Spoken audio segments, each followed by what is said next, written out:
நம்ம இன்றைக்கி வந்துட்டு பார்த்திங்கன்னா மணல் மாதா கோயில் பார்த்திங்கன்னா இங்கே வந்து இந்த கோயிலோட கதை பார்த்திங்க அப்படின்னா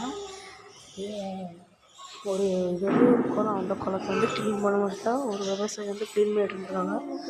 அப்பாவே கால் வந்து தட்டினு அந்த சிலுவை கோயிலை மொத்தமாக மண்ணுக்குள்ளே உள்ள மூங்கிட்டு வேறு அப்படியே கால் வந்து அந்த சிலுவையில் பட்டனால அப்படியே க்ளீன் பண்ண முடியல. இவருக்கு வந்து அந்த விவசாயி கால் வந்து அந்த சிலுவை மேலே பட்டிருக்கு.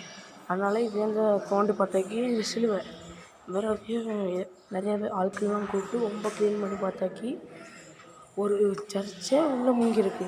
இந்த இப்போ நான் எடுத்து காமிக்க தான் சர்ச்சு பாருங்கள், சின்னதாக தான் இருக்குது. ஏன்னா இவ்வளோ பெரிய நல்லா ஹைட்டாக இருக்கணும், இவ்வளோ பெரிய சர்ச்சு எப்படி மண்ணுக்குள்ளே புதைஞ்சிட்டு இறக்குறது.